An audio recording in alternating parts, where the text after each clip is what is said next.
नमस्कार मित्रांनो, आपल्या सर्वांची चॅनलवर स्वागत आहे। आज आपण एका अनोख्या आणि प्रेरणादायक आर्थिक विषयावर चर्चा करणार आहोत, ज्यामुळे तुमच्या आयुष्यात नक्कीच आर्थिक सकारात्मक बदल घडू शकतात। सुरुवात करूया आजच्या महत्त्वाच्या विषयाला। मित्रांनो, आर्थिक यश मिळवायचं असेल तर योग्य गुंतवणूक करणे हे अत्यंत महत्त्वाचे आहे। पण गुंतवणुकीच्या जगात एक प्रश्न नेहमीच सर्वांच्या मनात असतो, कोणत्या प्रकारच्या म्युच्युअल फंडात गुंतवणूक करावी। म्युच्युअल फंडाचे वर्गीकरण वेगवेगळ्या प्रकारांनी केलं जातं, पण ॲसेट क्लास म्हणजेच मालमत्तेच्या प्रकारांवर आधारित म्युच्युअल फंडाचे 4 प्रमुख प्रकार आहेत: equity fund, debt fund, balance fund आणि गोल्ड फंड। या व्हिडिओमध्ये आपण या 4 प्रकारांबद्दल सविस्तर चर्चा करूया। या आधी सुद्धा आपण म्युच्युअल फंड संबंधित काही व्हिडिओ जे पोस्ट केलेले आहेत ते सुद्धा आपण पहा, त्यांच्या वैशिष्ट्यांची आता आपण माहिती घेऊया, फायदे तोटे समजावून घेऊ आणि तुमच्यासाठी योग्य फंड निवडण्याचा मार्ग शोधूया। तर चला, म्युच्युअल फंडाचे ॲसेट क्लास प्रमाणे 4 प्रकार या ज्ञानपूर्ण प्रवासाला सुरुवात करूया आणि तुमच्या आर्थिक यशाचा पाया भक्कम बनवूया। मित्रांनो, आपण जर चॅनलवर नवीन असाल तर चॅनलला सबस्क्राईब करायला विसरू नका। सुरुवात करूया म्युच्युअल फंडाचे ॲसेट क्लासनुसार प्रकाराला। यामध्ये ॲसेट प्रकार क्लासप्रमाणे debt fund, equity fund, balance म्हणजेच हायब्रिड फंड आणि गोल्ड फंड असे प्रकार पडतात। याची आता सविस्तर माहिती पाहूया। डेट किंवा रोखे फंड या योजनेची गुंतवणूक सरकारी म्हणजेच केंद्र आणि राज्य सरकारांचे कर्ज रोखे, खाजगी व सरकारी कंपन्यांचे रोखे म्हणजेच याला डिबेंचर्स असंही म्हणतात, अर्थसंस्थांचे रोखे, commercial papers, certificate of deposit, कंपन्यांचे संबंधित आणि मनी मार्केटमधील साधने अशा निश्चित उत्पन्न देणाऱ्या साधनांमध्ये होतो। त्यानंतर इक्विटी किंवा ग्रोथ फंड म्हणजे काय? कंपन्यांचे शेअर्स म्हणजेच समभाग सदृश्य साधने, उदाहरणार्थ शेअर वॉरंट्स आणि डेरिव्हेटिव्ज म्हणजे ऑप्शन आणि फ्युचर। या ट्रेडिंग संबंधी आपल्याला माहिती असेलच, अशा साधनांमध्ये यातील रक्कम गुंतवली जाते। यामध्ये रोख्यांच्या तुलनेत जोखीम जास्त असते। त्यानंतर बॅलन्स फंड, यालाच हायब्रिड फंड असे सुद्धा म्हणतात। बॅलन्स फंड हा प्रकार काय असेल ते सांगता येईल का कुणाला? तर अवी काकांनी हे विचारले। नावावरून लक्षात येते की या प्रकारात डेट आणि इक्विटी या दोन्हींचा समावेश आपल्याला इथे समतोल साधायचा प्रयत्न असेल, म्हणजेच दोन्हीकडचा फायदा मिळू शकेल।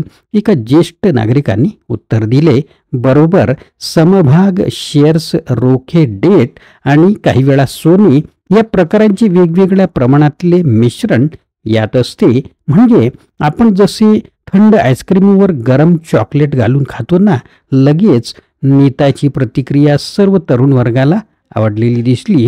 हो, यातल्या ॲसेट प्रकारांचे प्रमाण बदलून वेगवेगळ्या योजना तयार होतात। यातील रोखे आणि इक्विटी यांच्या प्रमाणावरून त्या योजनेची जोखीम ठरते। तुम्ही दाखवलेल्या तक्त्यांमध्ये अजून काही उपप्रकार दाखवलेले दिसतात। त्यावरून असे दिसते की म्युच्युअल फंडामधून सोने सुद्धा खरेदी करता येते, बरोबर ना? एका तरुण मुलाने हा प्रश्न विचारला। होय, हे फंड इतर ॲसेट प्रकारात गुंतवणूक करण्याकरता आहेत, अवी काकांनी असं उत्तर दिलं।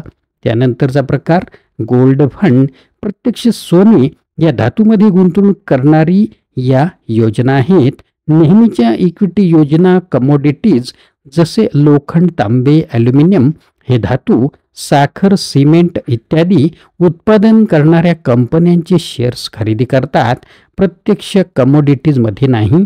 यात 3 प्रकार आहेत।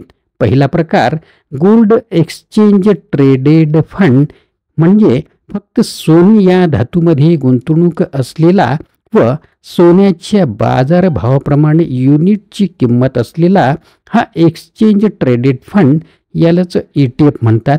हा आहे प्रकार दुसरा। म्युच्युअल फंडची फंड ऑफ फंड्स योजना, म्हणजे जी त्याच म्युच्युअल फंड कंपनीच्या गोल्ड ETF मध्ये गुंतवणूक करते। प्रकार तिसरा इंटरनॅशनल गोल्ड फंड, सोन्याचे उत्पादन, प्रक्रिया आणि विक्री करणाऱ्या कंपन्यांच्या शेअर्समध्ये हा फंड गुंतवणूक करतो, यात सोन्याची खरेदी होत नाही, त्यामुळे हा कमोडिटी फंड नाही. सध्या तरी यामध्ये फक्त आंतरराष्ट्रीय फंड आहेत. सर्व प्रकारची माहिती सांगितल्यावर प्रश्नोत्तरं झाली. आम्हाला खुल्या आणि बंद योजनेचे स्वरूप लक्षात आले, पण त्यातील चांगला प्रकार कुठला? उपस्थितांमधील एका ज्येष्ठ नागरिकाने हा प्रश्न विचारला.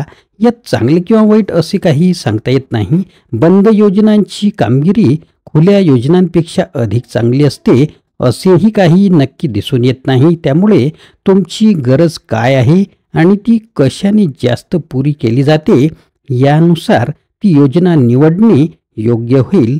म्युच्युअल फंडाच्या खुल्या योजनांची संख्या बंद योजनांपेक्षा खूप जास्त आहे. बंद योजनांमध्ये बंधने जास्त असल्याने खुल्या योजनांना अधिक पसंती असते, असे अवी काकांनी स्पष्टीकरण दिले. पण स्वातंत्र्य याचा अर्थ असा नाही की थोड्याच काळात त्याची विक्री करायची म्हणून. असे दिसते की अनेक गुंतवणूकदार कमी कालावधीतच योजनेमधून विक्री करून बाहेर पडतात. म्हणजे योजनेने जरी फायदा मिळवला असला तरी युनिटधारक मध्येच बाहेर पडल्यामुळे त्यांची नुकसान होते. तसेच उगीचच फिरवाफिरवी करण्यात काही अर्थ नाही, कारण म्युच्युअल फंड योजना ह्या ट्रेडिंग करण्याकरता नाहीत.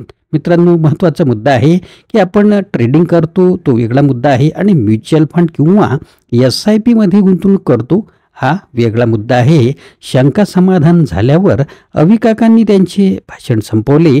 जय आणि नीता त्यांचा निरोप घ्यायला आले तेव्हा जय त्यांना म्हणाला, काका, विक्रीचे स्वातंत्र्य असल्याने माझीही निवड खुल्या योजनेची राहील. जय, शेवटी जे काकांनी सांगितले ते तुझ्यासारख्यांना लागू पडते. तू अनेक गोष्टीत जशी धरसोड करतोस तशीच गुंतवणुकीच्या बाबतीत करू नकोस. आतापर्यंत तुझे वेगवेगळे जिम, क्लब, खेळ सर्व करून झाले. सातत्य टिकून राहत नाही. नीताने जयला टोमणा मारला.